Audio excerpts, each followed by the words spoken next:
जय सनातन धर्म की प्रिय सनातनियों, आप सभी का स्वागत है हमारे इस कार्यक्रम में। सनातनियों, एक बात आपसे कहनी है और आपको समझानी भी है। अक्सर आप लोगों ने देखा होगा कि जो परमात्मा के रास्ते पर चलता है, भक्ति मार्ग पर चलता है, ईश्वर के कार्य संलग्न होता है, उसके जीवन में बहुत परेशानियां आती हैं। ऐसा आपको लगता भी होगा। भगवान राम का जीवन हो, भगवान कृष्ण का जीवन हो, क्या इनके जीवन में कष्टों की कोई कमी थी? शायद इतने कष्ट यदि हमारे जीवन में होते तो हम कभी का हार मान चुके होते। लेकिन सनातनियों, एक बात को ध्यान रखिए, ईश्वर हमारे ही भीतर आत्मा के रूप में बैठा होता है और आत्मा का जो तत्व है वो प्रेम है। इसीलिए ईश्वर को पाने के लिए केवल और केवल एक ही चीज की आवश्यकता होती है और वो है प्रेम। और जिसने ईश्वर से प्रेम किया है, यकीन मानिए उसे किसी और चीज से कोई मतलब ही नहीं होता है। तो जिन चीजों को आप दुख समझते हैं, उस भक्त के लिए वो चीजें कोई मायने रखती ही नहीं है। इसीलिए हमें अपने जीवन के अंदर भी एक बात को बहुत गंभीरता से समझना है कि हम भी अपने जीवन में यदि प्रेम करते हैं तो हमारा प्रेम का स्रोत, प्रेम का उद्देश्य और प्रेम की मंजिल केवल और केवल परमात्मा होनी चाहिए। बाकी जीवन के अंदर हम जो भी कुछ कर रहे हैं उसमें एक बात को ध्यान रखिए कि 5 वर्ष तक के बालक से प्रेम कीजिए, क्योंकि वो ईश्वर का ही रूप है। और 5 वर्ष के पश्चात फिर बालक से प्रेम नहीं बल्कि उसे संस्कार दीजिए, उसका पालन पोषण कीजिए, उसकी परवरिश कीजिए और उसके साथ जो भी आपके दायित्व हैं उसका निर्वहन कीजिए। यही हमारा श्रेष्ठ कर्तव्य भी है। और इसी को करते हुए जब हम अपने जीवन में आगे बढ़ते हैं तो यकीन मानिए, जब आपका किसी से कोई प्रेम है ही नहीं तो ना आपको किसी चीज को पाने की चाहत होगी और ना ही किसी चीज को खोने का डर होगा। और जिसे कोई चीज पाने की चाहत नहीं है और किसी चीज के खोने का डर नहीं है, वो इस संसार का सबसे निडर व्यक्ति होता है। और जो निडर होता है उसे कोई डर होता ही नहीं है। लेकिन यदि हमें किसी चीज को पाने की चाहत है या किसी चीज के खोने का डर है, तो यकीन मानिए हमसे बड़ा डरपोक इस संसार में कोई हो ही नहीं सकता। इसीलिए हमारे जीवन के अंदर परेशानियों का कारण हम स्वयं है, कोई दूसरा है ही नहीं। और जब जब हम ईश्वर को छोड़ करके किसी और चीज से प्रेम करते हैं, ईश्वर हमें उस प्रेम से अलग जरूर करता है। क्योंकि ईश्वर चाहता है कि वो अगर आपके हृदय में है तो कोई और चीज उस हृदय में रहे ही ना।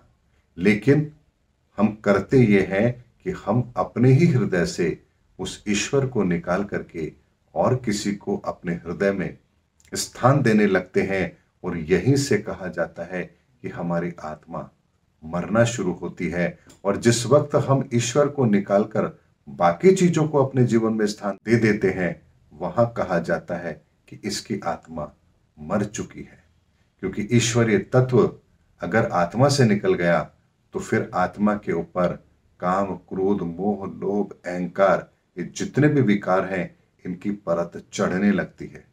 और जब इनकी परत चढ़ने लगती है तो इनसे संबंधित दुख फिर हमारे जीवन में शामिल होने लगते हैं।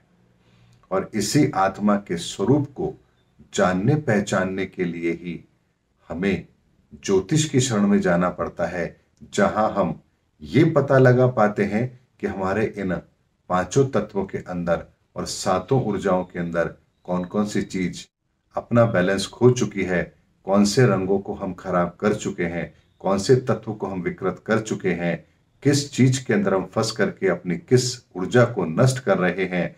और यहीं से यदि फिर हम पुनः ईश्वर की शरणागति होते हैं, ईश्वर को अपने हृदय में स्थान देते हैं, अपने आत्मा के अंदर बैठे उस परमात्मा को प्रेम से पोषित करने लगते हैं, तो हमारे यही ऊर्जा खंड धीरे धीरे व्यवस्थित होने लगते हैं और हम पुनः उस अवस्था में आते हैं जिस अवस्था का नाम मोक्ष है, सद्गति है। इसीलिए सनातन एक बात को समझिए कि आपका ये सफर इतना छोटा भी नहीं है जिसे आप समझ रहे हैं। यानी चंद सालों का आपका जीवन नहीं है, आप हजारों सालों से इस धरती पर थे और आगे भी हजारों साल तक इस धरती पर रहेंगे। उस बीच में एक छोटा सा पड़ाव आपने इस जीवन का जिया है, और जो आपको जीवन में पड़ाव मिला है ये किसी सपने से कम नहीं है। जैसे सपने के अंदर आप हर चीज को महसूस करते हैं, आप देखते हैं कि आपके साथ क्या हो रहा है, उन परिस्थितियों को आप महसूस करते हैं, लेकिन जैसे ही आपका सपना टूटता है आप कहते हैं अरे ये तो मेरा सपना था, और आप पुनः अपनी उसी ओरिजिनल अवस्था में आ जाते हैं जिस अवस्था में आप हैं। ठीक इसी तरीके से आपका भी ये सपना टूटता है जब आप देखते हैं कि इस शरीर के बाद जब मेरी उस ऊर्जा से मुलाकात होती है और मैं अपने उस ऊर्जा के स्वरूप को देख पाता हूं, जान पाता हूं, तो मुझे पहली बार ऐसा एहसास होता है कि अरे ये जीवन तो मेरा एक सपना था। इस सपने में मैंने हर चीज को महसूस किया, लेकिन जब ये सपना टूटा तो मैं पुनः अपनी उसी अवस्था में हूं जिस अवस्था में मैं पहले भी था और आज भी हूं। इसीलिए अपने इस जीवन की यात्रा को समझिए। ये जीवन की यात्रा आपकी चंद सालों की नहीं है, ये अनंत की यात्रा है। न जाने कितने युगों से आप इस यात्रा को कर रहे हैं और न जाने कितने युगों तक आप इस यात्रा को करते रहेंगे। इसीलिए वर्तमान के जीवन को एक सपना समझिए, और इस सपने के अंदर हम जो कुछ भी महसूस करते हैं वो सब हमें ठीक उसी तरह से महसूस होता है जैसे हम सपने में महसूस करते हैं। लेकिन जैसे सपने का भी टूटना निश्चित है, उसी तरह से इस जीवन का भी खंडित होना निश्चित है। ये शरीर छूटेगा भी, सपना टूटेगा भी, हकीकत से सामना होगा भी, लेकिन इस सपने के टूटने से पहले यदि हकीकत को जान लिया जाए, अपने जीवन को समझ लिया जाए, तो हमें ये साफ नजर आएगा कि बहुत जल्द हम उस दौर में प्रवेश कर रहे हैं जहां आत्मा, परमात्मा, सत्य, असत्य, ज्ञान, अज्ञानता, काम, क्रोध, मोह, लोभ, अहंकार, ये जितने भी शब्द आपने सुने हैं, इनका वास्तविक रूप क्या है, इनका वास्तविक स्वरूप क्या है, ये आपके साथ कैसे कनेक्ट होते हैं, इनसे कैसे बचा जाता है, इनके भार को कैसे कम किया जाता है और कैसे जीवन को श्रेष्ठ बनाया जाता है, कैसे मनुष्य की गति होती है और कैसे मनुष्य अधोगति को प्राप्त होता है, ये सारे रहस्य आपके सामने बहुत जल्द परमात्मा रखने वाला है। क्योंकि धर्म युग के अंदर कोई भी सत्य आपसे छुपा ही नहीं होगा, और ना ही धर्म के नाम पर कोई इनका व्यापार करने में सक्षम होगा, क्योंकि सत्य का व्यापार नहीं होता, और जब सत्य प्रकट होता है तो अंधकार वहां उपस्थित नहीं रहता।